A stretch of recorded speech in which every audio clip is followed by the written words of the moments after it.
que la politique environnementale permet, n'est-ce pas, à l'entreprise de déclarer de manière intentionnelle et d'afficher son engagement vis-à-vis de la protection de l'environnement. Aussi, c'est comment ses obligations vis-à-vis des exigences légales.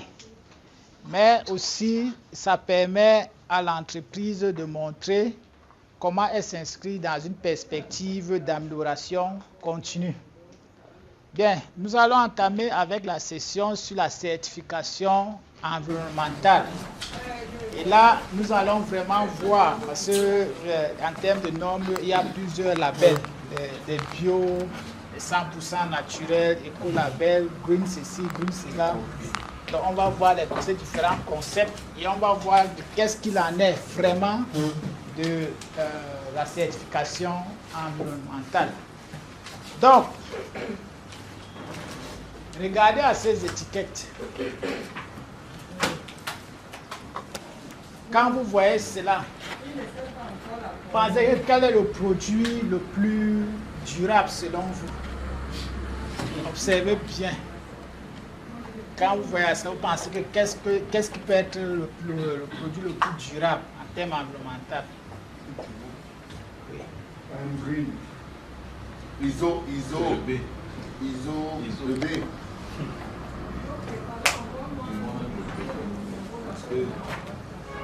Les qui peuvent lever la main pour le A.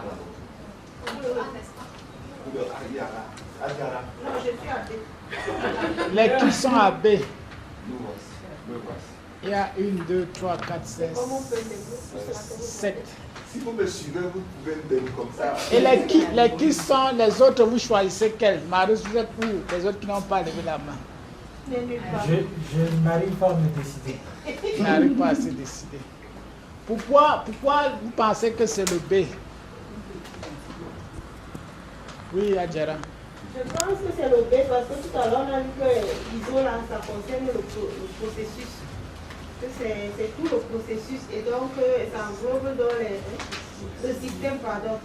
Oui, et dans le système, donc, on a le processus, on a les produits. Donc c'est ça que je dis que c'est ISO, c'est les normes sur le système, donc ça englobe tout. Ce que j'ai compris aussi. C'est ça. Les autres, vous justifiez ça comment? Oui, tu dis. Toujours, pour moi, je pense que c'est la même chose. La norme ISO 14041, c'est la norme qui spécifie les exigences du système de gestion environnementale efficace. Oui, Cyril. Oui, juste la norme sur l'environnement, 14001. Les autres ils sont d'accord avec ça. Vous êtes d'accord avec ça, Timothy? Toi, tu as le A.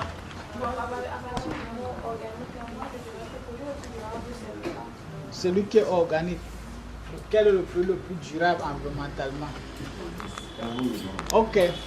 Déjà, il faut dire que ceci, sur le produit, ne renseigne pas. Puisque la norme 14, c'est une norme qui s'applique au système, pas au produit. Ça s'applique au système, pas au produit. En fait, de tout ça, on ne peut vraiment pas se décider et dire qu'est-ce qui est durable. Parce que c'est philosophique. Il faut avoir plus d'informations pour décider.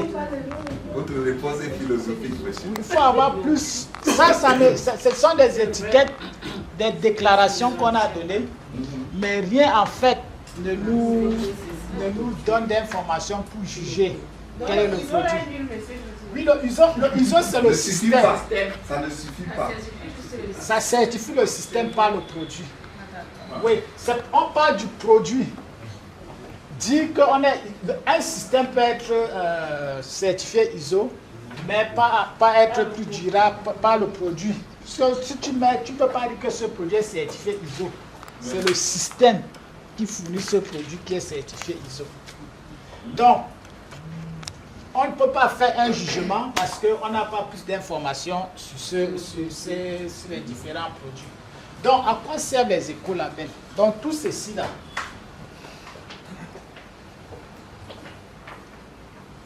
c'est les écolabels. Ils rentrent dans le cadre des écolabels. Donc, quelqu'un peut nous aider avec la lecture? À quoi servent les écolabels? Voilà. Communiquer les pratiques vertes. Les éco-certifications signalent clairement aux clients et aux entreprises qu'une entreprise adopte des pratiques durables, renforçant ainsi la reconnaissance et le soutien de ses efforts environnementaux. Voilà. Ça, c'est le premier rôle des écolabels.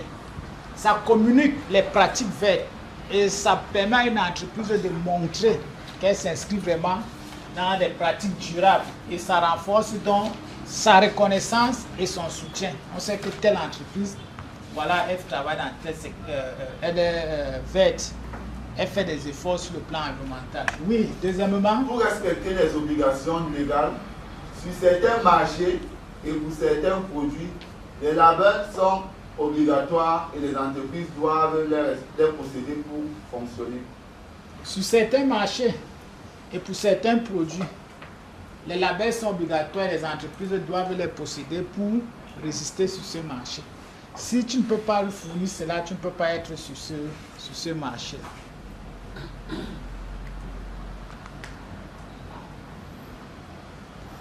Pour respecter les obligations légales, sur certains marchés et pour certains produits, les labels sont obligatoires et les entreprises doivent les posséder pour fonctionner, pour pouvoir exister sur ce marché. C'est par exemple, quand vous prenez les frigos qui sortent maintenant, il y a des labels, il y a des écolabels dessus. Si vous ne pouvez pas vous aligner à ça, vous n'êtes pas sur le marché. Donc c'est une obligation. Monsieur Jésus, j'ai une préoccupation. Oui. Quand je regarde ça par rapport à notre projet d'amidon, est-ce qu'on peut le vendre à l'international? Si vous voulez passer à l'international, ça dépend de quel marché à l'international. Si c'est un marché qui exige que ça soit écolabellisé, il faut vous conformer à ça. Et il faut travailler en fonction de quel label on cherche sur ce marché. Et il faut vous arrimer à ça. Auquel cas, vous ne pouvez pas vendre. Comme elle dit là, Oui. Quand on mange les fruits là, les pommes que nous consommons, ils ont des petits plastiques. Oui, ils ont des Sur ça là. Ils ont mis les... Est-ce que c'est pour l'écolabel? Ils ont mis les... C'est la provenance. C'est pour dire le pays qui... C'est lui qui n'a jamais vu ça. Moi, si je vois ça, c'est qu'il y a certaines pommes qui ont ça. C'est pas toutes les pommes. Ça indique la provenance. Pas des vraies pommes, pas les pommes du poste là. En tout cas, quelqu'un sort, il achète pour 3 000, il vient nous donner ici. On va voir. C'est pas les pommes du poste. Ça peut être le nom, la marque, la pomme. Est-ce que c'est écolabel? Non, là, c'est ça les indications pour dire comment on a traité cela dans le processus de la culture. La petite étiquette là, ça dit ça? Oui, c'est quoi indiquer? Il y a toutes ces informations sur ça. C'est souvent les chiffres que moi je vois. Les pommes sont achetées en bas là. Ça dépend, il y a les pommes qui sont déjà. Ça n'a pas les... Oui, Cyril. Oui, tout à l'heure, je posais une question là. Ah, suivant, s'il vous plaît. On peut prendre son maillot à l'étranger, à l'international. Oui. Elle disait, est-ce qu'on doit les labelliser? Bon, moi j'ai une autre question. Si ça répond sur sa question, je peux te répondre sur la question. Quand on dit la ZLECAf, est-ce que la ZLECAF peut aider les pays moyennes des prises africaines, camerounaises, pour pouvoir aborder, approcher le marché international? La ZLECAf, c'est la zone de libre d'échange commercial, non, pour l'Afrique. Oui. Il peut y avoir des normes, des marchés où il faudra être écolabellisé pour accéder à ce marché. Ça, c'est la règle du marché. Maintenant, la ZLECAf, c'est là pour faciliter les échanges sur ce marché.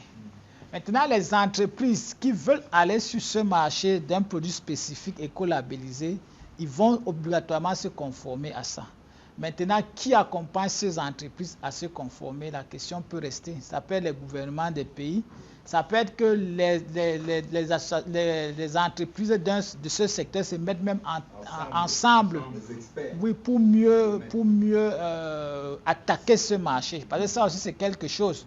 On peut se mettre ensemble et travailler ensemble pour pouvoir accéder à un certain type de marché. Oui, Stéphanie. Sur ton SPG, oui, nous sommes le frigo, le fameux frigo, allons-y. Oui, on a parlé on est sur à quoi servent les éco-labels. Maman, l'autre a posé la question tout à l'heure, ça rejoint aussi la question de la dame depuis le matin, sur comment est-ce qu'il faut éco-labelliser leurs produits pour pouvoir les vendre à l'international.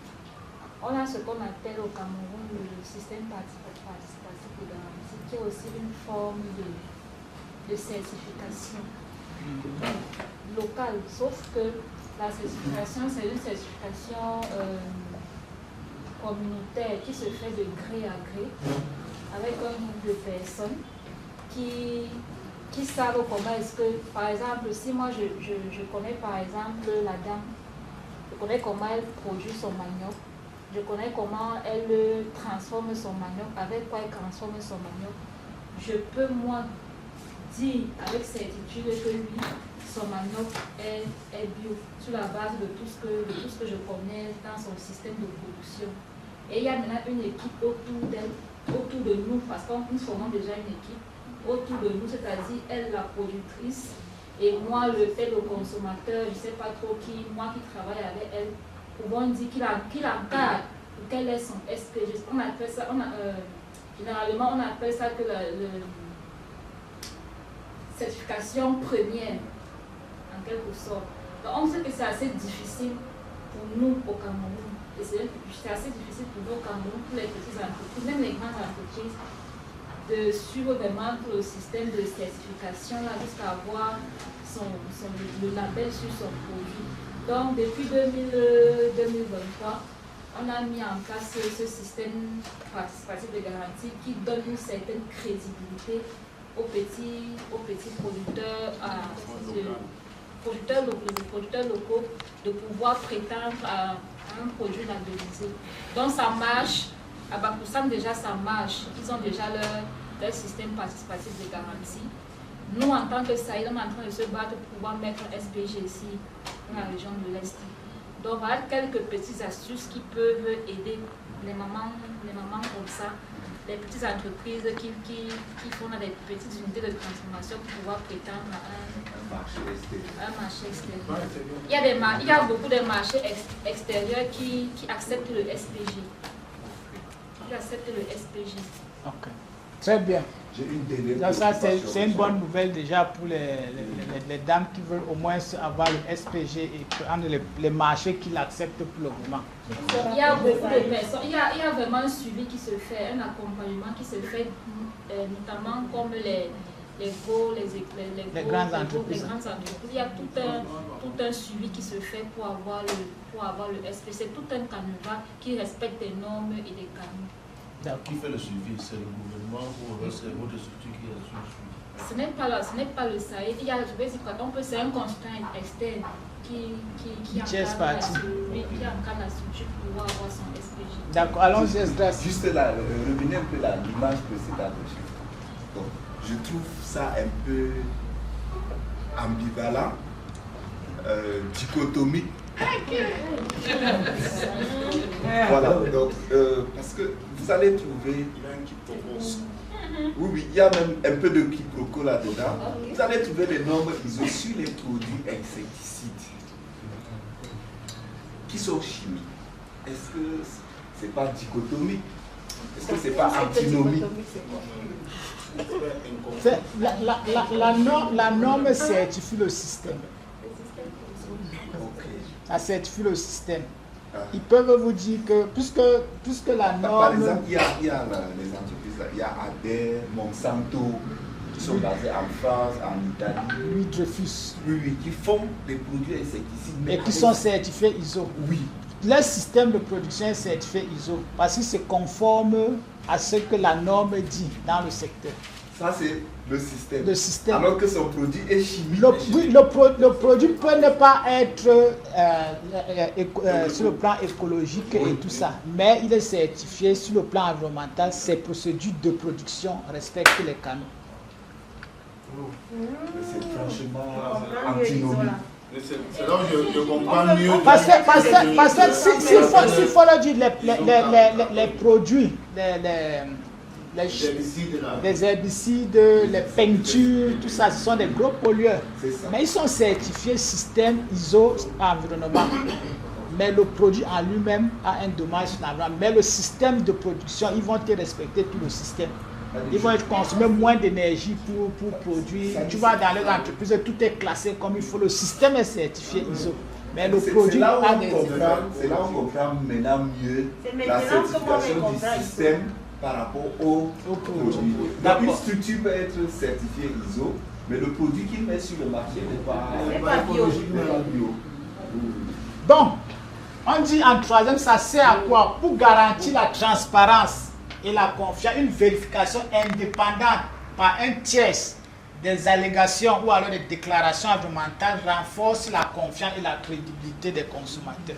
Ici, c'est une tierce partie qui dit qu'effectivement, une tierce partie avec des compétences qui dit... Comme un consultant, oui, qu'on paye cher.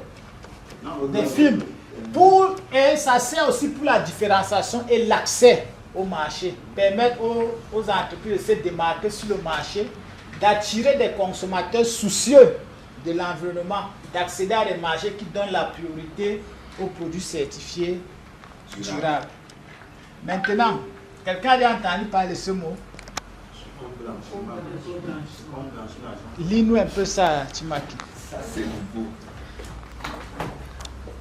L'éco-blanchiment est un phénomène répandu pour la publicité et l'étiquetage des produits destinés aux consommateurs. Il désigne les stratégies visant à transmettre des informations fausses ou trompeuses qui donnent l'impression qu'un produit est plus éco-responsable qu'il ne l'est réellement. L'éco-blanchiment. Veux-tu pas encore nous lire ça? Et ça, c'est très dangereux parce que ça peut casser la réputation d'une entreprise. Et ça, c'est les petites comme les grandes entreprises qui peuvent aussi faire ça. L'éco-blanchiment. L'éco-blanchiment est un phénomène répandu pour la publicité et l'étiquetage des produits destinés aux consommateurs. Il désigne les stratégies visant à transmettre des informations fausses ou trompeuses qui donnent l'impression qu'un produit est plus éco-responsable qu'il ne l'est réellement. Donc on présente un produit, on dit n'a pas d'effet sur l'environnement. C'est un produit bio, c'est un produit ceci. Alors que ce n'est même pas, ça. Ça c'est l'éco-blanchiment. Donc c'est différent du frelatage. Dans le frelatage, c'est les produits frelatés. Bon, ici c'est vraiment, ça c'est usurpé de quelque chose. Et c'est ça que M. Tizi m'accuse de faire. Non, pourquoi c'est l'éco-blanchiment? Donc, je ne sais pas si Adjara est dans l'éco-blanchiment, mais est-ce qu'on comprend le concept de l'éco-blanchiment? Monsieur José, s'il vous plaît, pour revenir par exemple à ce que Esmond mettait en avant avec les insecticides, est-ce qu'on peut pas les classer dans ce catégorie? Non, l'insecticide, c'est le système. Il ne te dit pas que ce n'est pas... en fait, qu'il est free de pollution et ceci. Non, il ne dit pas. Mais son système est ISO. Son système de production, tout son système. Tu vas dans une entreprise qui produit de l'engrais, vraiment, ils respectent les canaux. Mais leur produit, quand on l'utilise, peut avoir des dommages sur l'environnement.